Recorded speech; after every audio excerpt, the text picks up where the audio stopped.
Ако се питаш, защо да се връщам към миналото, какво ще промени това? Истината е, че ако използваш правилните инструменти, това може да промени настоящето. Днес искаме да ти покажем една много силна практика. Писмо до себе си от миналото.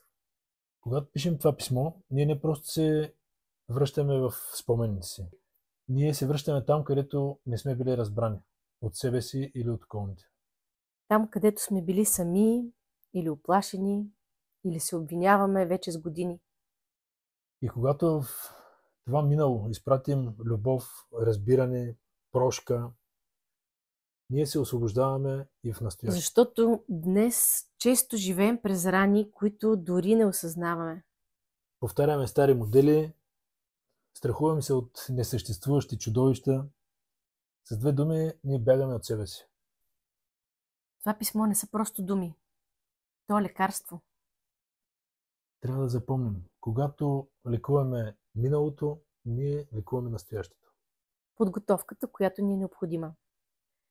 Да си намерим тихо място, да си вземем лист и химикал или да отворим бележка в телефона. Поемам си дълбоко въздух. Представям си минал момент, в който ми е било трудно, самотно, объркано или съм бил много наранен. В следващото видео ще ти споделя моето писмо, за да ти е по-лесно. С обич, Коко и Марти.